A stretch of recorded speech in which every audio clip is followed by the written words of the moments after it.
BTL coming at you.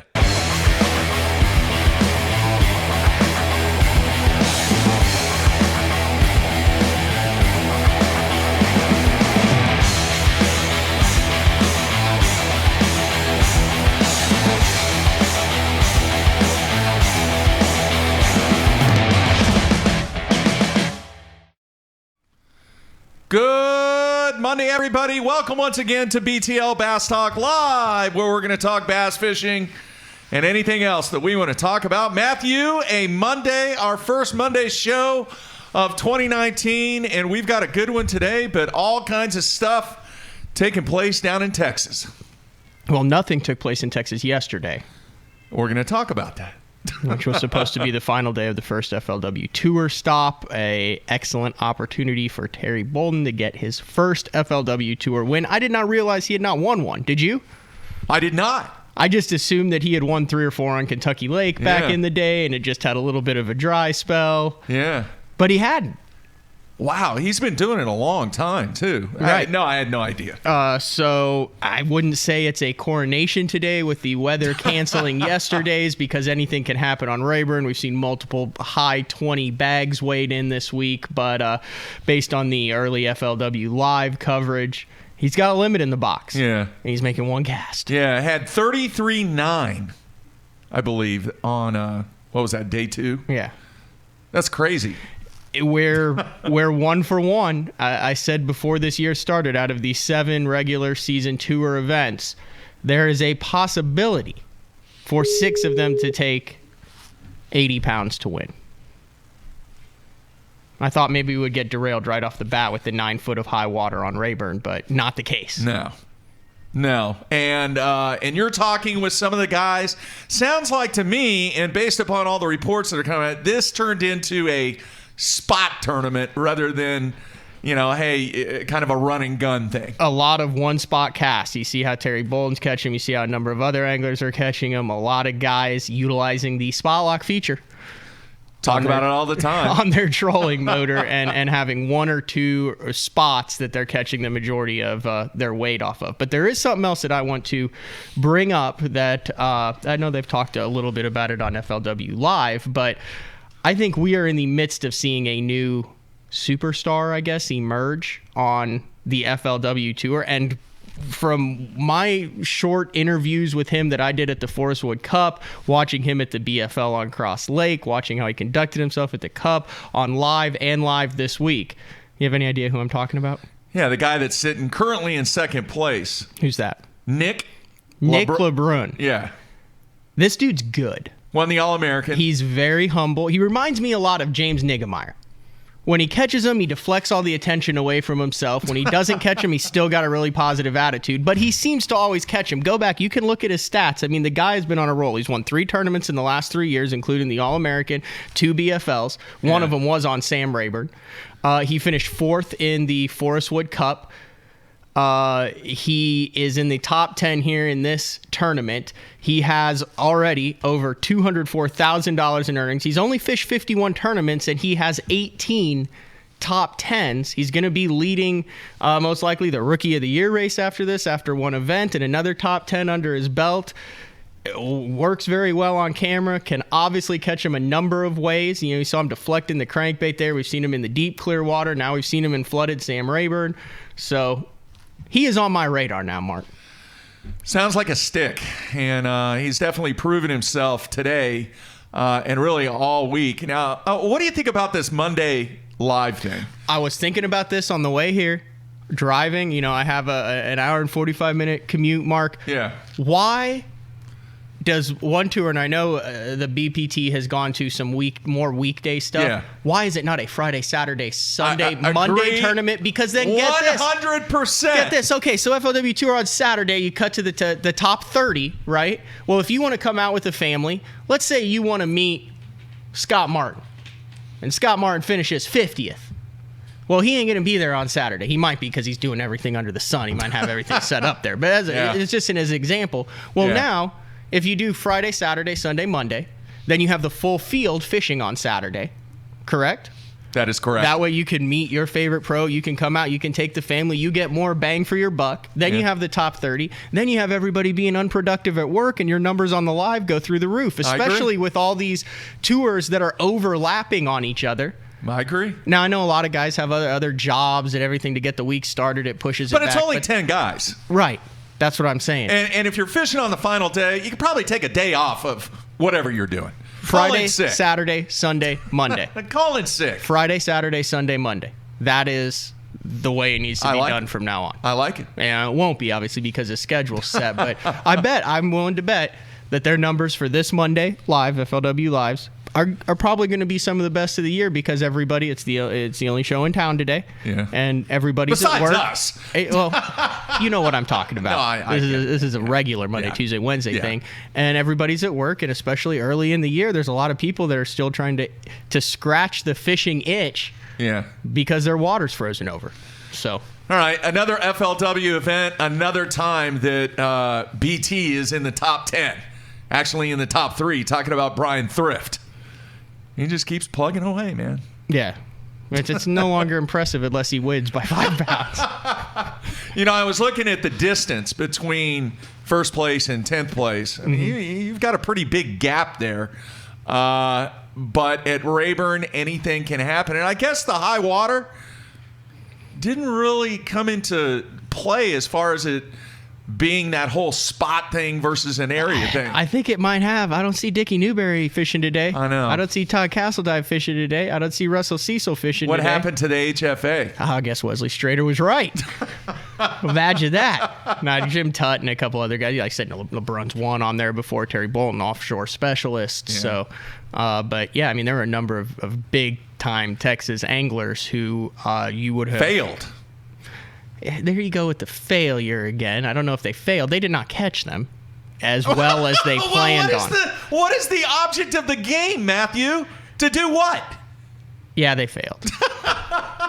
I don't know where you come up with this finangled concept that if you don't catch them, you failed.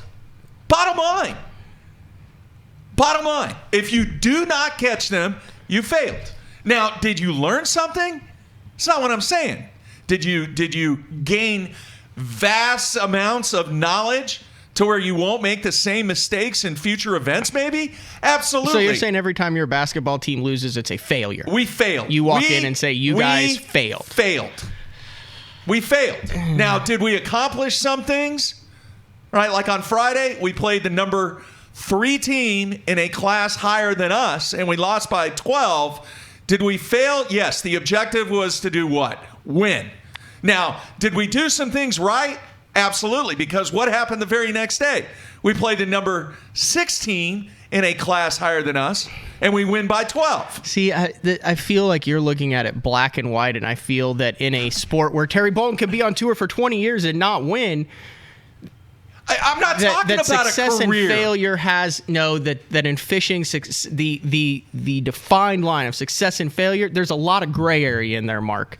Because listen, okay, let's say you had there were a number of guys who had 10 or 12 pounds, 10 pounds on the first day, or even 8 pounds on the first day. Yeah, and then you come in with 18 pounds on the second day, and you finish. Did you get a check? 50. Listen though, you finish 50th or 60th. But you were in 130th after the first day. Yeah. If your definition of failure or success is getting a check, not getting a check, winning, not winning, it's different for everybody. Brian Thrift finishes 40th, failure.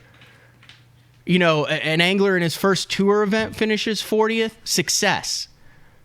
So there's a lot of gray area in there. So I don't think you can just look at where they finished and say whether that is a success or failure, because I guarantee you there were a number of anglers who drove home. Okay, was your performance success or failure on the coast? Well, that's a horrible question to answer because I finished 119th out of 130th. I'm asking you, did you fail? Absolutely.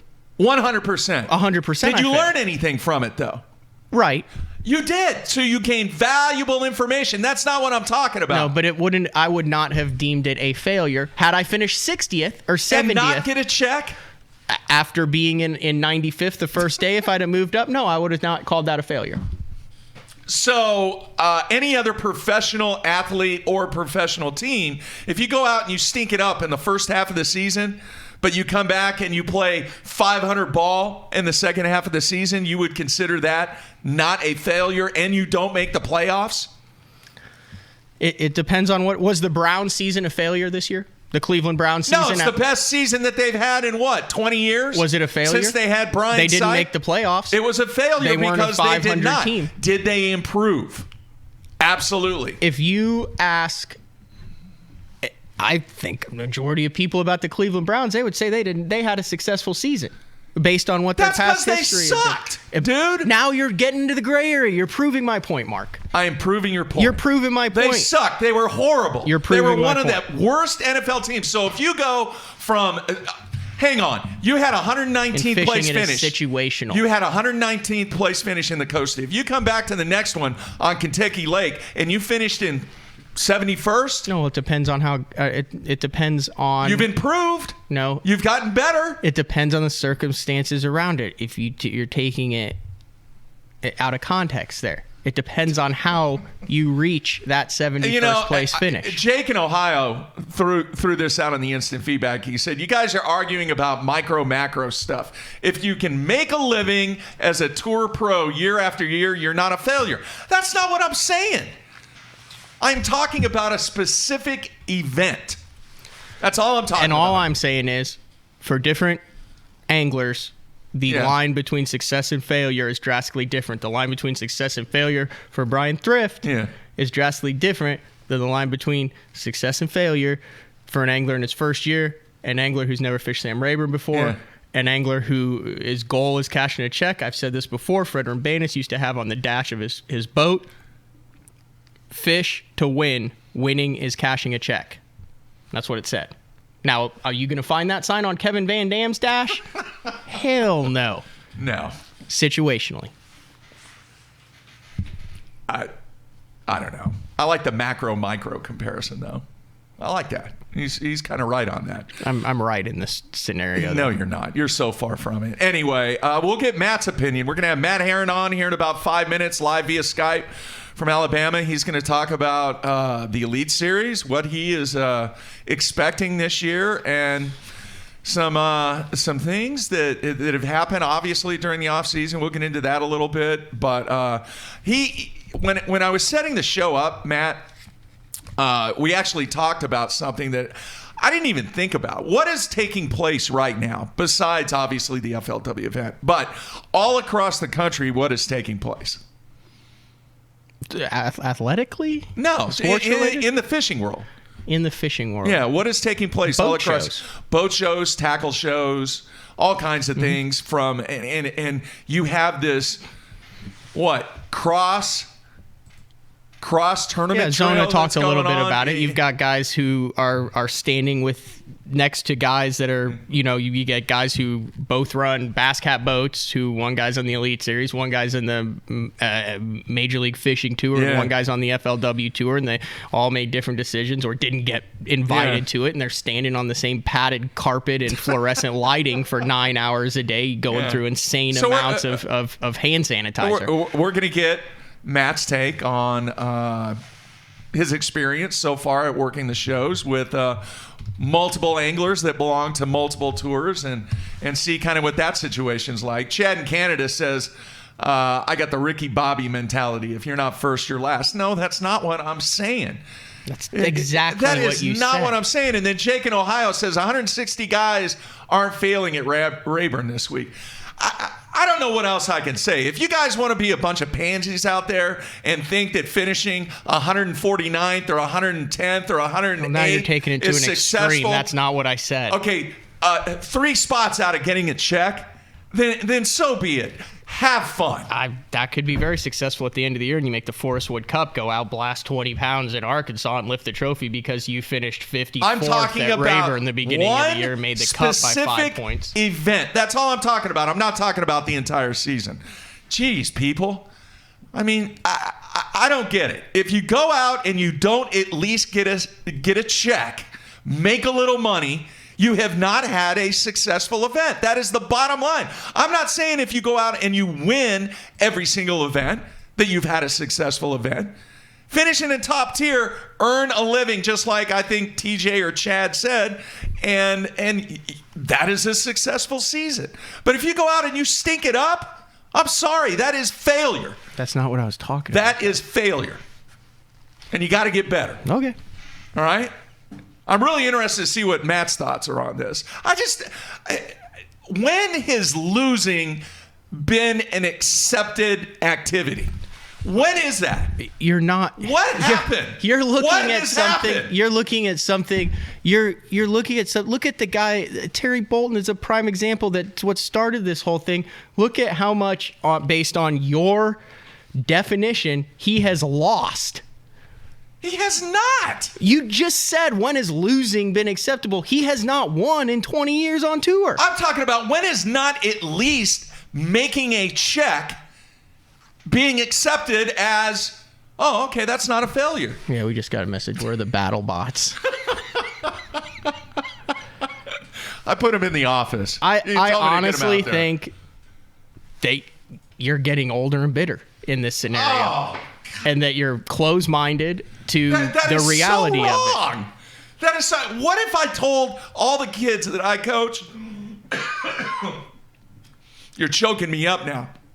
What if I told them, hey, man, just go out there, keep playing hard, keep doing, if we don't win, if we don't get at least some hardware at all these tournaments, you're okay. Look, You're all right. Let's just keep bleeding money. You played college baseball. I played college hockey. You're teaching this team. You play the number 3 team in the state. Let's say you run your systems good. Let's say your kids Yeah. aren't intimidated. Let's say Yeah. they work the lower post, but the other team is just better than you. Let's say you execute your game plan and you lose. I've had instances where we're playing a team that on paper is better than us. They're bigger. They're stronger. They're more physical. Yeah. They're on and the coach comes in after we lose and he says, guys, you gave it everything you had. I'm proud of you. You stuck to your systems. Yeah. You played disciplined. We did not win. Yeah. So as far as that aspect, but I don't deem that as a failure. I don't deem that as a failure because you're dead on that, all right? And this is what I say, Matthew. Do you agree with this? There is a difference between losing and getting beat. All right? When you get beat, you went out there and you gave 100%. You did everything that we asked you to do as a coaching staff. You know what? They were just better than us. But when you lose is when you go out there, you don't execute, you turn the ball over 20 times, you shoot 18% from beyond the arc. Right. You don't run anything that we asked you to run. You play horrible defense. You guys stunk it up tonight. right. That's the failure. difference. That's failure. We agree on something. Okay. That's a good thing. Let's move on. We've reached a somewhat common ground. All right, what else, man? You went to a Thunder game this weekend? First Enjoyed Thunder that game. a little bit? Yeah, it was cool. It was okay. Not a huge NBA fan. Glad I went. Glad I supported the Thunder. Yeah. It was good. I also fished a tournament. I have now fished 28 hours of tournament competition for 3 days. That's it. Yeah. Is that the right? 8, 6, no, it was like 9, 18, 25, 24 hours. I've caught 3.5 pound fish, Mark. I need to turn it around. This was just a little jackpot, $40, and we only had 2. Did you We see chucked them back. We didn't even weigh the dang things. You know what that was considered, Mark? That was What's considered that? a failure. Yes, it was. Did you see the weather forecast for this weekend? We're not going to get into Weathercast Live here. Are you fishing 10 killer on Sunday? I'm guessing they'll probably cancel Ooh. it. They'll probably cancel Little chilly this weekend, my friend. Yeah. Wow. All right, so we're going to take a break, come back with Matt Herren, get his thoughts on all this madness. And, oh, by the way, it looks like Terry Bolton has almost 13 pounds already here on day 4. And I love the Monday live stuff. You're dead on, Matthew. Dead Friday, on. Saturday, Sunday, Monday. Yeah. Numbers go through the roof. I agree 100%. All right, we'll be back with Matt Herren. Everybody stay tuned.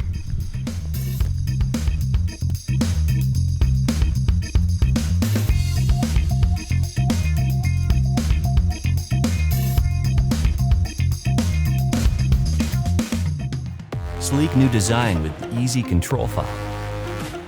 The clearest images underwater with uncompromising range.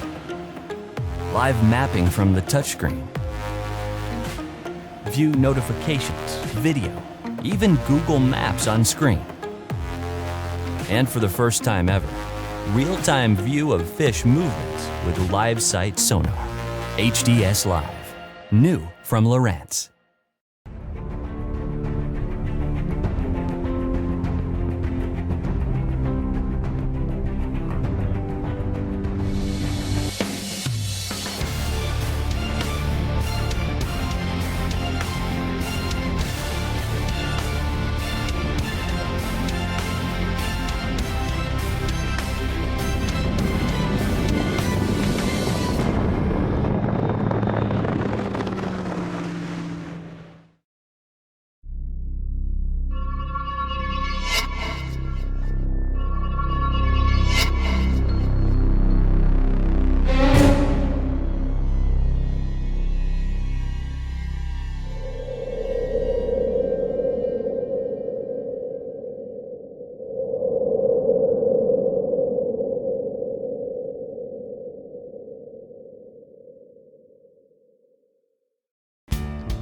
It's about the hours spent getting everything just right.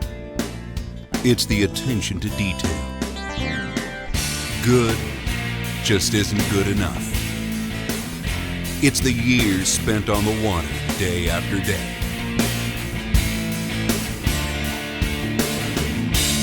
When you tie on a bait by Strike King, you're standing on the shoulders of legends. Pros depend on hydraulic jack plates to get the best out of their boats. Do what they do. Demand Atlas performance. Atlas gets you from the bottom to the top in less than 8 seconds, even with the big 4 strokes. And when you gotta turn right around and get that heavy load back up in rough water, Atlas's innovative design and American-made components will get you there with confidence. I'm at Depot. Just look for yourself. There's an Atlas jack plate on just about every professional's boat. The Atlas hydraulic jack plate. You can depend on it.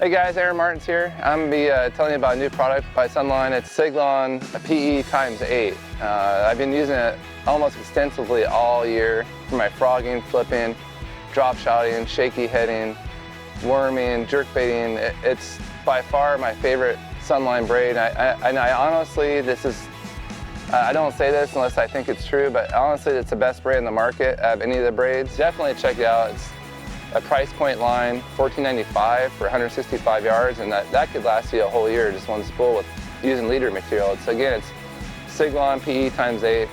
It's my favorite braid, and I think if you use it, it'll be your favorite braid too.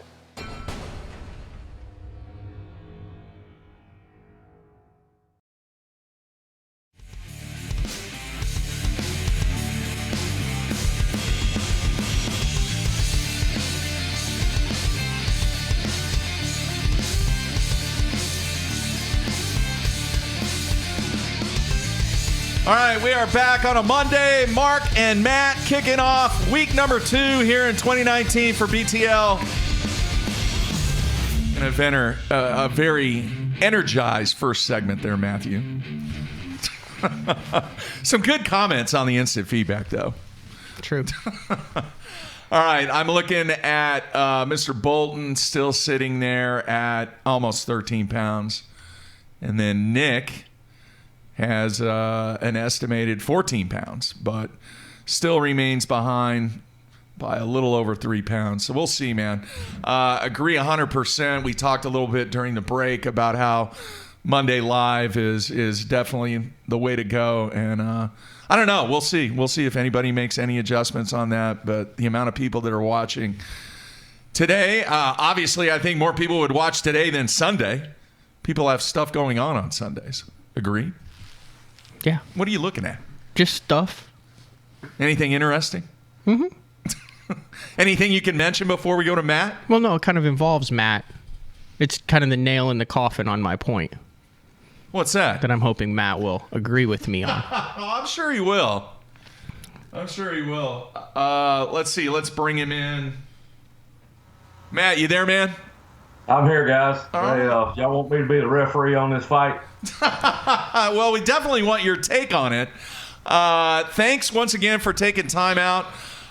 It's kind of nice, Matt, that we're actually talking about fishing now rather than everything else that's been happening in the industry with the stuff that's going on at Lake Sam Rayburn. But I know that there have been some challenges. There have been that difference between success and failure. So why don't we just continue from the conversation that Matt and I had? What do you classify success and failure as? Well, I equate it to it's no different than a pitcher. There's just some nights you walk out on the mound and you ain't got your best stuff. And on fishing, there's just some tournaments you're just not going to be on the group of fish to win. So each and every event, you got to kind of come up with, with what you're on in practice and how it develops. And when it's over, you got to look back on it. And after it's over is when you call it a success or failure. Did you have the deal locked up to win the tournament and you didn't win it and you didn't execute, or did, you turn chicken crap into chicken soup? You just drowned around and got you a check and got out of there. So each and every week is just a different story. And you can't get too high in the sport. You can't get too low. And you got to take every day for a new day and just maximize what the day gives you, because you just don't know. Fish got little brains and tails, and they swim around, and some of the best practices you'll ever have will turn into the worst tournaments you'll ever have. So it's a crazy sport. You know what that's got? I have a whole theory on that, Matt. It's called perceptual blindness. Okay. That is why anglers who have good practices often have bad tournaments, and anglers who have bad practices often have good tournaments, because the human brain, and this is scientific, Mark and Matt, the human brain is conditioned to pick out and notice what it deems as valuable and important, going back to the days where you had to pick what your survival was. Hunters, gatherers, survivals, hey, that could kill me. I need to pay attention to that. So once you get dialed into your brain, hey, Rocky Bluffs, 15 to 18 footer, docks in specific, that's what you look for, because that's where your success is deemed. Then everything else, because there's millions of things that our eyes are taking in, everything else becomes invisible to you. Your perceptual blindness. That's why when you have great practices, you get so dialed in, you miss the obvious other stuff that you miss. And when you suck in practice, you're like, everything's still available to you, and you go with what's there for the day. Does that make sense? Oh, perfect sense. I mean, the best tournaments I'll ever have is you walk up to me before the meeting, you go, well, what do you think about it? And I go, man, I'm struggling. I got one or two bites here and there, but I'm going to go out and start the day fresh, and I'm trying to develop what's going on today. And the worst practice is when you roll in there and you put the boat in the water on the first day of practice and you go catch 25 pounds. And then you develop it, and then all of a sudden, a lot of our tournaments are played out in the spring months, and in those spring months, nothing really wants to hold for more than 3 days. So if you get on the first day of practice, more than likely it's going to be going away. So what do you do for those first couple days of practice then? Because I think we've all ran into that, where we say, this is the year I'm going to practice more, I'm going to put more time in, and you get to the lake 3-4 days in advance, and you do catch them for those first 2 or 3 days, and then by the tournament comes, you're relying on stuff that happened 5-6 days ago. What have you found in your 229 professional tournaments between BASS and FLW that is the most productive for you to do those first and second days of practice when the tournament's still 3 or 4 days away? I literally do a lot of riding and looking. I'm the guy that wants to know what's around the next corner, especially if I'm fishing shallow patterns. And I'm trying to look, because one bite always in my mind is, where's the next bite coming from? And I'm always trying to develop it. I'm always trying to stay one step ahead of what's going on. So I don't necessarily put a lot of pressure on what's going on right at that moment. I want to know what's going to happen. If I'm running a pattern, I kind of want to know where to extend that pattern. And then if I'm running something I think will turn into, if they're sitting on the end of swings and I'm looking at the weather forecast and it's supposed to, it's 55 today, but by the first day of the tournament, we're going to be up in the 70s, and I got fish moving, I want to know where they're going to move to. And it's not what's going on right now, it's what's going to be going on 2 or 3 days from now. So, and then vice versa, if it's the tournament, you're still evolving. I mean, you can start off first day of the tournament, how many times have you done it, and it's 35 degrees and the water temperature is 53, and then all of a sudden by the end of the second day of the tournament, surface temp jacked up about 58 degrees, and it's sunny, and them fish have took off. And it's like looking into a little crystal ball, and you're constantly playing the game. But when you lock in and you quit playing the game, you beat this guy for 3 quarters doing everything else, and that move quits working, and that guy gets onto it when you get your tail kicked. So you gotta stay ahead of the move, man. All right, Matt. So much going on during the off season. You're fishing the 2019 Bassmaster Elite Series. Describe. Has it been challenging? Has this been frustrating? Are you excited? What has this whole process meant to you? Well, the big thing has been the fear of the change. Change is inevitable in life. Everything's going to change. We needed to change. I'm not going to sit here and sugarcoat it. Fishing was stale. And that is the only good thing that's going to come out of this, in my opinion, is we needed to shake up. That we need to shake up we got. Time will tell if that's the right thing. But I'm looking forward to it. I'm tired of talking about it. It's had my world turned upside down since September, not knowing what sponsors wanted, what trail I was going to, what just the whole industry as a whole. And I've been praying for the first day at St. John's where I climb in the boat and turn my brain off. It's not been no fun. And I stayed where I stayed because of my sponsors. And there's only one Bassmaster Classic. You know, I'm old school. I grew up with Bob Cobb and Ray Scott, and my whole dream was to fish a Bassmaster Classic. I've been fortunate enough in the 8 or 9 years that I've been at Bass to fish 7 of them. And I fished FLW, and FLW was an incredibly bright spot for me because it allowed me an opportunity to get into the sport, to develop a reputation, to develop sponsor base, to be able to survive. So everything in this sport's good. Now let's see what the MLF team is going to do, because they bet their house on a TV show. And guys, this is way more than a TV show. Earlier in the show, I was talking to Matt about some of our discussion when we were getting this set up about that you were actually at either a boat show or a tackle show, I'm not sure what it was, where you actually kind of engaged with some of the guys that are involved with the other trails. What was that like? You know, it was really okay. I mean, for the most part, we're all still friends. I mean, this is all business. Business is business and sport, and it's just, you know, you got to decide if somebody comes to you tomorrow and offers you a big raise and a promotion and a different job, you going to take it or not? And sometimes you make choices that are good, and sometimes you don't. I mean, we're just going to have to sit back and look. You know, the only thing that I've had said to me out of this whole deal that really upset me was from Kelly Jordan. Kelly Jordan walks up to me at the Pittman Creek show, and he tells me, pats me on the back, want me to thank him for the big raise that I got from Bass. And I told him, I said, yeah, Kelly, I said, that's pretty good except for one thing, son. I said, that'd be like you being the arsonist and burning my house down, and after I build my house back, you want me to come back and thank you for it. So there's some attitudes there that I'm not real fond of right now. But as far as Bass, dude, it's good. I mean, it's really, really good. I've never been a part in FLW or Bass.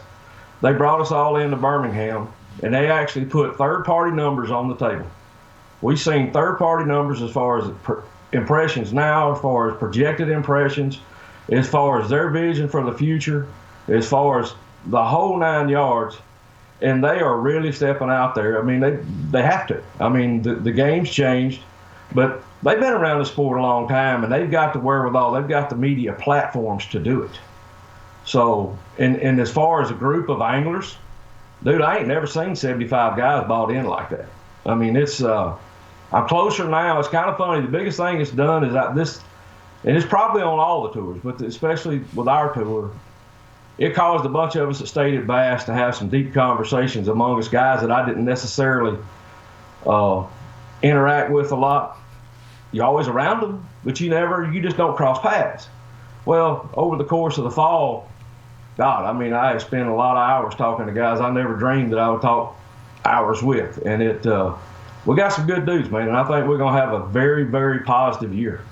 Interesting question on the instant feedback, Matt. Don in Illinois wants to know, do you think you have a better shot at winning now with the field the way that it is on the Elite Series?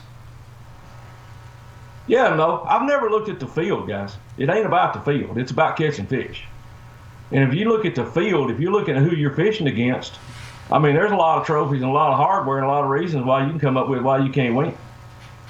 But I've sit right there in the morning beside Kevin, Ski, Edwin, every day, and it's just a blank face in another boat because they don't control what I'm fixing to go do. It's about me and the best 5 bass I can catch in the day. And if you get involved into all that, do I have a better chance? Yeah, I got better odds. I'm fishing against 75 instead of 110. Right. But I'm going to tell you all something. 3 years from now, who's going to be the next Brandon Pollard? Who's going to be the next Jordan Lee? Because just because they left, don't think there ain't more coming. The college ranks are spitting them out left and right like there ain't no tomorrow. And we've got a class that's coming into Bass this year that's probably got 2 or 3 new superstar faces in it. and it's not going to change. This game don't change. It always evolves, and it just in 3 years from now we're going to be talking about the latest greatest hot shot kids and the latest greatest 30-something that took the jump and come in here, and they're going to be sitting over there with their same 80. And I don't know how they're going to get new 80, but we're going to continue to grow, and we're going to bring new games and new faces in the sport. And FLW is going to keep doing what FLW does. I mean, they provide guys an opportunity to fish and make money, and they're good at what they do, and they're good people. So Matt, how do you think the 2019 season sets up for you? Have you even thought about that, or are you just going fishing? I'm just going fishing, because I've gotten wrapped up over the years. I'll see a schedule come out, man. I'm really stoked about it, and it's inevitable. No matter where we go, no matter what you think we're going to be doing, we won't. It'll be different. We can go back to the same lake the third week of March, year after year after year, and I've never caught fish in the same place the next year. It just changes. So that's just how it is. I mean, you just look at the schedule and you look at the time of the year, you look at the season, and crawl in the boat and go try to figure it out. It's interesting. I was looking at some of your stats. I kind of combined the 120 BASS events, 100 plus FLW events, and you go through the schedule. I was looking at Brian Thrift's schedule for FLW, and he's got like a top 5 on, I believe, 5 of the 7 fisheries and a top 15 on 6 of the 7. And you're like, oh well, he's going to absolutely smoke him this year. He's caught him there in the past. And then, I mean, you have 39 top 10s in your career, so that's a lot of different fisheries that you've had top 10s on. But you look at the Elite Series schedule coming up, and just 2 of those fisheries do you have a top 10 on in tour competition, 3 if you throw an open in. So really, you kind of answered one of my questions there. You're looking at a schedule that you haven't been, I had a top 5 here or a top 3 here or almost 1 here. You've got a lot of kind of unknown going into this year with the schedule that is presented to you. Yeah, I do. A lot of the stuff, I think the Cayuga, I've top 10 there. I fished there twice. I've top 10 there twice. I want to say I finished 13th at the St. Lawrence one year. Mm-hmm. I've had some success at the St. Lawrence. I finished 13th at the St. John's one of the years we've been there. I mean, so I've had opportunities everywhere we've ever been. It just depends on. I'm my own worst enemy. Y'all are having that discussion and debate about trying to win, and it wasn't successful if you don't win. That was Mark. Well, don't never think that I don't want to win. And there's no telling how many times I've talked myself out of some of the best patterns that were 2.5 pound patterns because I thought he wouldn't win and I would have finished in the top 20. So I constantly push that envelope. Have you ever in your career had a successful tournament? What Matt Herren would deem, you're driving in your truck home and you said that was a success, where you did not cash a check? Yeah, but it's been because of point situations where you necessarily, I one tournament in particular at FLW, I was going in there and I finished one of the years I finished second in AOY, and I had one subpar tournament, and what it was is I had some mechanical issues. And I literally had about 4 hours to fish two of the days. And I scrounged up a limit and survived and walked out of there about 61st place somehow. And I was like, we dodged a bullet there, boys. That was a good one. I agree with that. I don't disagree with that at all. He had a set of circumstances that he had to overcome adversity. He went out, he did the best job that he did. There was no way that he was going to win that tournament. Right, Matt? No, I wasn't on the start with to win the tournament. I mean, and then you throw the mechanical issues on top, and it's just a matter of, there's days you just got to survive. I mean, there are tournaments you just have to survive. And that's the difference in a top 10 in the AOY or winning AOY and making a classic and not. And that's what people don't realize sitting at home, that how guys like, take Jason Christie. Jason Christie could not be on nothing. But yet he'll junk it up and do whatever he has to do. Andy Morgan, same way. He may not be on nothing. But at the end of the day, he'll come in with a decent bag of fish, and it'll look good. And you're thinking, well, he just had a little off day. No, and you ask him, and he's going, man, I left my guts out there trying to catch them. So there's just days that these guys, they do things, even when a normal guy wouldn't catch a bass, they'll somehow catch 5 and survive. All right.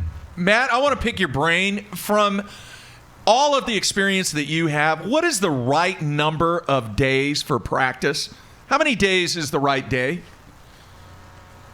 I like the 2.5 we got now. You know, ours is basically 2.5. Right. And I think it keeps the pressure off the lake. It also keeps me from over dialing in on something.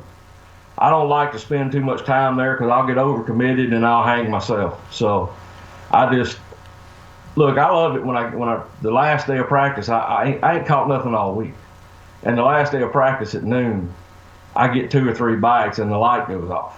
When that happens, look out! I'm fixing to tear you up. Because when it starts happening, I mean, I can tell you tournament after tournament after tournament where everybody thought, well, you just poor mouth and you wasn't catching them. You said you was having a terrible tournament. And it'd be like, yeah, but you didn't ask me if I got any bites at noon. And I didn't get but 2 or 3, but it was like all the pieces of the puzzle went together. And then I'm running fresh water with a fresh face, with a fresh idea, and I'm going with it. And look out! I'm telling you, look out! But that's for everybody on tour. I mean, this is what it is. When I can take one bite and I can look at that Lake Master chip and I can see it and I can go, if he was right here and he'll be right over there, there's another place just like it. And I go over there and get a bite. Look out. It's going to go down. And in my years of covering the Elite Series, I've pulled up on a happy Matt Herren, who obviously didn't get any bites until the last day of practice. I've also pulled up on the Matt Herren who was trying to make stuff work that he found the first hour of practice the first day. 2 completely different Matt Herrens on the water. Yeah. Yeah, it's, you know, the new bunch that's come into bass is some of the FLW faces and some of the younger faces. And there's a big push right now, and I think we're going to have us a holy war over it. They're wanting an off day. They're wanting to go, you know, they're all conditioned to the FLW deal with their off day. And that off day has bit me in the hind end more times than not, and I think it brings luck into the equation almost. And really, if we're going to do that, let's just don't have a practice. Because there's more times than not during that off day that things change. We'll get a big thunderstorm. We'll get a big change on it. And what it does is enable guys that weren't necessarily catching them to go out there and figure it out on that day. And the guys that have really done their homework at 2.5, they take a beat. So I want to take the luck factor. I want it to keep moving. I want once I start with them, I want to end with them. I want to wake them up and I want to put them to bed. And I don't want to give them no off day. So with a 180-man field, they might need an off day to let the lake recover and rest and all. But at this level, if you can't get up in the morning and do it for 7 straight days, you need to go get you another job. All right, on the instant feedback, TJ wants to know, what's your favorite, largemouth, smallmouth, or spots? You know, my favorite is probably just to go catch them as smallmouth, because I didn't get to do it. I always go up a week early when we go up upstate New York and all that, and it just – them folks up there don't know how good they got it, man. That place is special. You know, it's like fishing in a farm pond for fish that'll pull you out of the boat. So that's my favorite. But just to go fun fishing like this time of the year, we're kind of blessed down here. We got these big Coosa River spots, and they hold a fond spot in my heart. That's my babies right there. I kind of have a question based on that smallmouth. How much has the recent advances in technology helped you enjoy and figure out that smallmouth bite up north? I know we've talked a little bit about this off camera, but you know, for a southern guy to go up north, a lot of that is you're embracing kind of some new technology. Well, look, I just turned 56 years old, and you look at the guys that are my age that are still doing this, and you're going to see a bunch of guys that aren't relevant anymore. You know why? They refuse to accept the changes and accept the technology. These young kids are like a sponge. They come in here, and I was that way when I was coming in, and I didn't have YouTube, I didn't have Google, and I didn't have all the resources that they got now. But I'm not quit. I'm constantly learning. I've spent 2 months during the off season playing with new techniques, and sometimes it gets me in trouble. Sometimes I need to be like Bill. Bill Lowen. Me and him like brothers, man. And Lowen's just gonna do what Lowen's gonna do. I mean, and he don't change. He just does his thing, and he's solid. But I refuse to show up at a lake and feel like I don't have a chance to win. And what finally snapped in my head is if I can get in a flipping tournament against all the rest of them, and I'm always in the top 10, I'm always in the middle of it, how come I can't compete against that same crew in the middle of the lake at 40 foot? Because they ain't no better than I am. They just know a little more, and they've invested more in a technique. So at 56 years old, I'm still embracing all the technology and all the techniques, and I'm trying, boys. I ain't quit digging. I don't like getting whooped. I don't care who it is. I'm not going to go throw a wobble head because I don't know how to do nothing else. He just took a shot at Biffle. Just an unsolicited shot at Tommy Biffle on Bass Talk Live. Look, me and Biffle, we have probably had more conversations than yang each other because we're always in the same water. And but dadgummit, Tommy, there's more to life than a flipping stick and a wobble head. You're too good a fisherman. That's pretty funny. All right, Jake in Ohio on the instant feedback. Can you talk a little bit about your jig that you designed? Man, I'd like to take a lot of credit for that jig, but I'm going to tell you all the history about that. That jig, the original head shape, came from Clinton, Missouri. And it was probably made back in the 70s. My original jig sponsor was a company called Alron Lures. Well, they had a custom hook in that thing. It's probably one of the first flat-eye jigs that was made. And if you go back and look at all the old Bassmaster tapes, you're going to see Denny Brower at Rayburn talking about he caught him on an Alron jig. Or you're going to see Basil Bacon talking about he caught him on an Alron jig. Well, every jig that's been made in the 90s and above has been some version of that head. Denny Brower's first pro model Strike King jig that he went to was a version of that head. The original Rattleback. The first thing they had was called a Lunkerler Perfect jig. It was that jig. And then they went to the Rattleback, and then they had the triple Rattleback. Gary Klein's Black Weapon jig. It was a version of that jig. And what I've done, I've took about 40 years of jig fishing, and with Kurt Demuth at Dirty Jigs, we got access to some hooks from Gamakatsu that enabled me to bring the original head back. Everybody's tried to make that head because of the 60-degree eye or the 60-degree bend on those jigs has almost turned it into an Arky-style head where the head comes up and kicks forward. Well, we got the original jig back. We got a short shank, 5/0, got the weed guard right, got solid epoxy resin. It won't chip. And as anybody knows about Dirty Jig stuff, he is absolute fanatic about jig colors, skirt colors. Anything Dirty Jigs does is perfection. And when I had the opportunity to go to work for him, it was something that I couldn't turn down. And now that the finished product's out there, you wouldn't believe the messages that I'm getting every day on my Facebook account about I bought one of those jigs and wow. It's just a jig, right? How many jigs can you take and fire across a cross braces under a wooden pole dock, reel it up and pull it over the cross braces and it will not hang? And I promise you, if you buy one of those jigs, you're going to stick him in one of two places. Every fish you catch is either going to be out his eye hole or right in the roof all the way through his skull. Well, that's a bad baby. That speech right there, Matt, has almost convinced Jeffries to throw something other than a Carolina Rigger spook. I mean, I could tell his wheels working. He's like, I might want to put a jig in the boat after that speech. Here's a question for you, Matt. I don't know if you can answer this. Can you remember the last time that you caught a fish on a jig and pig, a true pork trailer? Can you remember the last time? This year. Really? This year. I mean, that is like a lost thing. Some people that I've ran into, they don't even know what it is. They have no idea what a pork rind is. They don't make them anymore. You know why pork went away? Why is that? Fixing to enlighten you. Back in the 70s, and when they was making pork, they could get mature hides. Most pigs, most hogs were 3 to 4 years old, so the hide got thick. And now everything is hot house and hot farm, and they're growing these hogs so fast to go in the market with them that there's no hide. I mean, you don't have the fat and the thickness of the hide, so it would just deteriorate and fall apart. So I've still got, I don't know how many. When they started going away, I went through and bought a lot of them, and I keep them in a place where they won't go bad.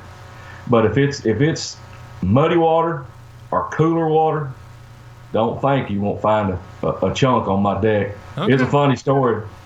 When first time I went to Clear Lake, Denny Brower was out there, and we were in this back of this canal off of Rodman Creek. And we're going down there. We were close. He was flipping one side, and I was flipping the other. And I caught one about 6.5 pounds. And when I swung it over the side of the boat, he could see. He watched me fight it. And when it went over the side of the boat, I was fishing with a number 10 Big Daddy on the back of that jig. And he looked at me and he says, "What are you doing? What is that?" He said, they don't make them anymore. And Denny, I said, "Denny, tell me you throw the 10. He goes, "Oh, yeah." He says, "I just ain't got no more." I said, "Well, you should have kept them." Wow. Do they have any of those at that tackle store, Matt? Pork? Yeah. I don't know. Not that I know of anymore. You need to look. Well, Matt, in his hometown, there's a tackle store that's got. Yeah, I'm sure Matt's been there. He did. all He kinds fished of- where you fished the postseason All-Star event in the middle of Illinois, on Lake Shelbyville. There in Decatur, there's a place called Mike's Tackle World, and it is. Yeah, I know what you're talking about. They may have it in there because, gosh, they had everything else. I know. I know. I know. Check. That's I'll check. 2012 we went in there. Okay, Matt's like 3 good stories in. You got to tell the Steve Kennedy story, because if I remember right, didn't you draw him in a BFL, and that was the first time you met Steve Kennedy out of the back of your boat? Yeah, It's back then. I don't even think it was BFLs. I think it was Red Man because it was still boat on boat draw. Yeah. And I draw Steve, and he comes walking up, and that's back. I think Louie, his little dog, was a puppy. And him and Julia, and they were camping. I think he had a bass tracker. So back then, a long time ago, I'd been 94, 95. I was running a basket. So we flipped corn, whatever. And it was really weird conditions because the lake, we got about 6 inches of rain, and Lake Martin was rising about 3 inches a minute. It was crazy. So I'm trying to decide whether to throw a spinnerbait or whether to flip. And neither one of us got a bite for about an hour and a half, 2 hours into my deal, and all of a sudden I catch one about 4 pounds on a spinnerbait. And I'm finally like, well, I just need to cover water. I had been picking them trees apart, boys. I'm talking about I wasn't leaving Steve nothing. I catch that 4 pounder and I run up to the next tree and I throw my blade through there about 3 times, and I go to the next one and I ain't even blinked and I heard crack. Yeah, that's right, 712. Make a long story short, he won the tournament. I think he had 18 or 19 pounds, which is a big bag for Lake Martin. I finished 4th or 5th, but he won his very first tournament, Red Man, out of the back of my boat. Yes, sir. Wow.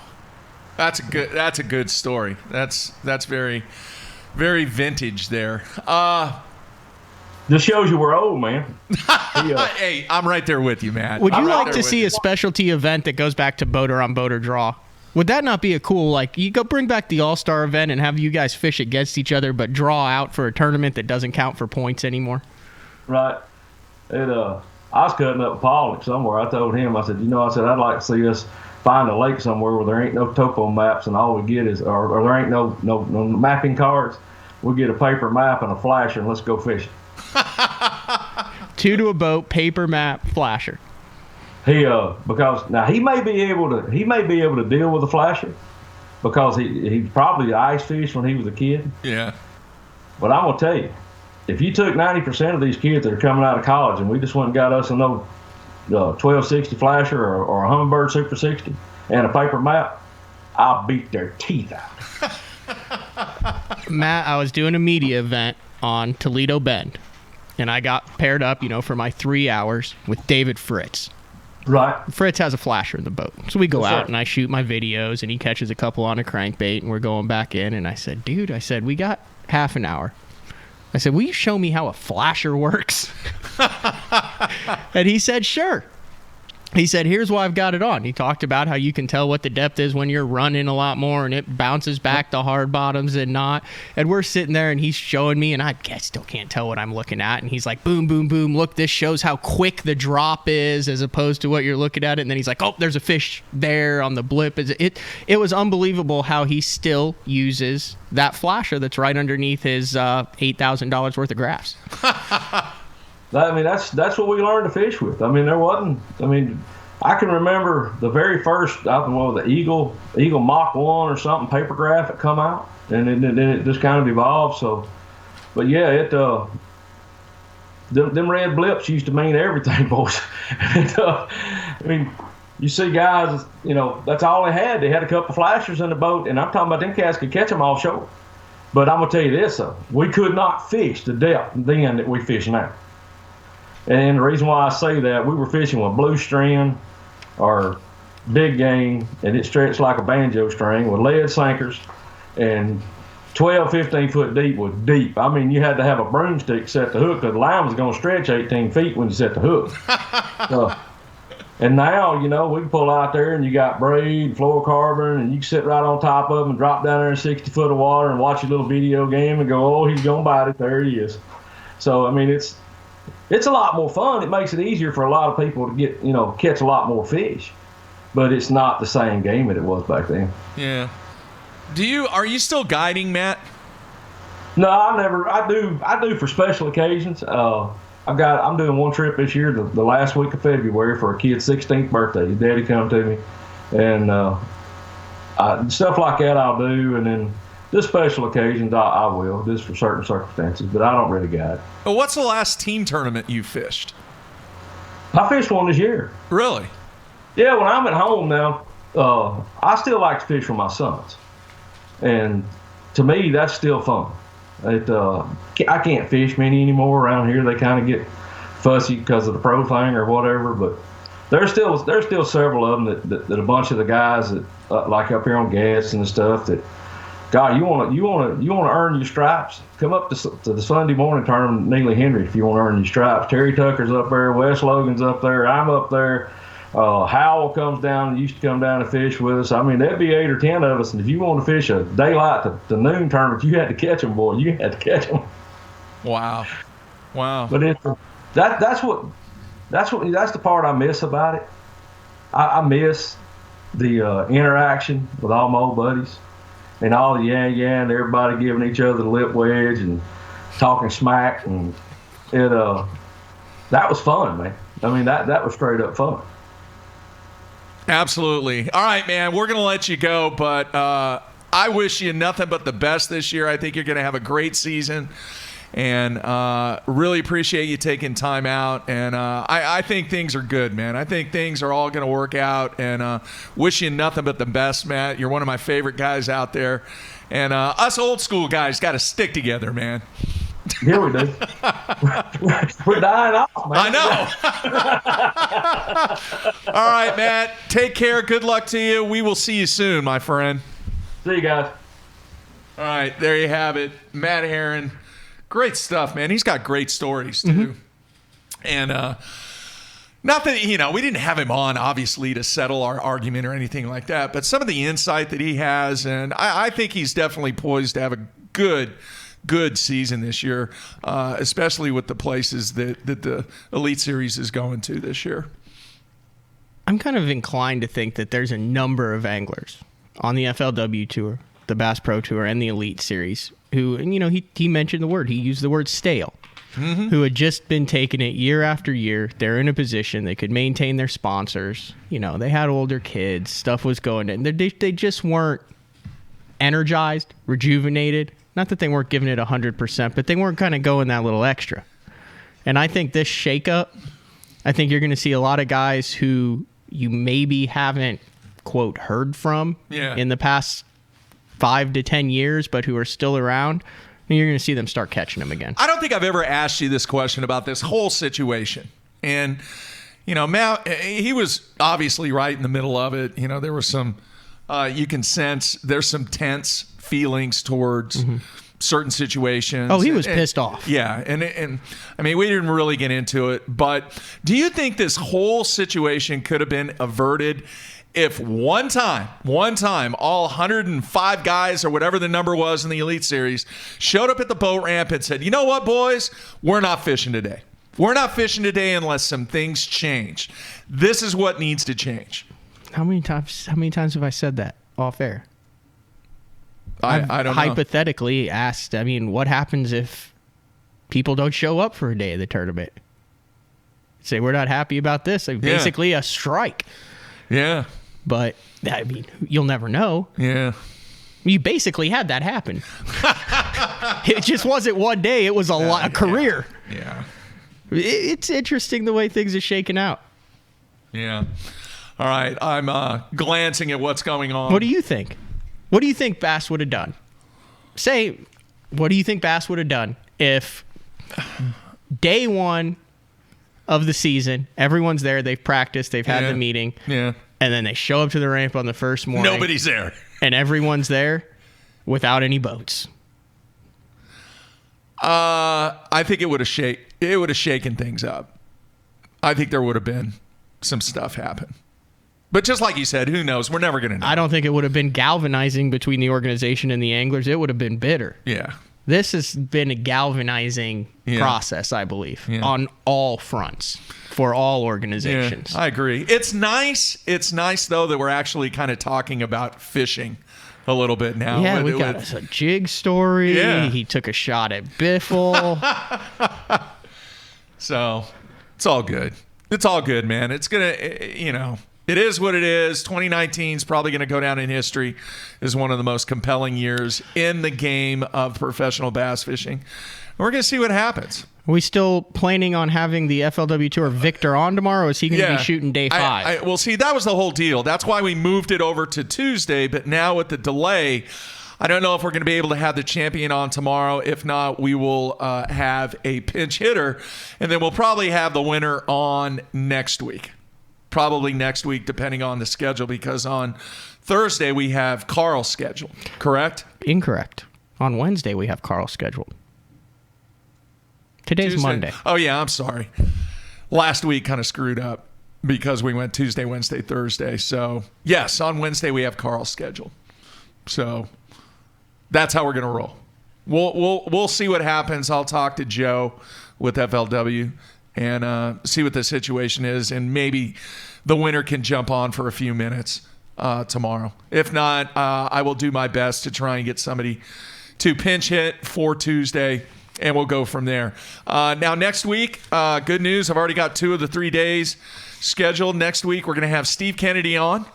Looking forward to talking to him. And then we're also going to have Bernie Schultz on. Oh, he's always a good interview. Yeah. We haven't had Bernie on for a while. And when I was setting up that interview, I was very blunt with him. I said, look, dude, part of the reason why I want to get you on is because you have been one of the most successful guys from a promotional standpoint. But let's face it, the last few years, you've struggled to catch him. And I want to talk about it. And he goes, fair enough. You're absolutely right. Looking forward to it. So we're going to get his take on what's been going on from a performance standpoint and what Bernie needs to do. Obviously, he needs to catch more fish. But, what's going on, why his performance has been subpar over the last few years.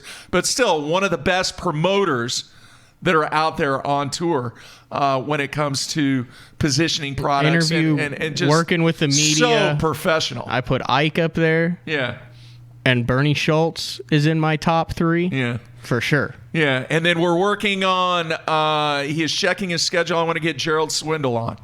So that open day next week, we are working on getting the G-Man on, and we're going to keep rolling down the road trying to get the best guests that we can with the upcoming events that are taking place. It's getting close, Matthew, really close to the first Elite Series, the first BPT event at Lake Toho, and then obviously we're going to have our first FLW event in the books after today. So much excitement taking place in the world of the game of professional bass fishing. And a lot of good feedback already on Zona's show from last Thursday.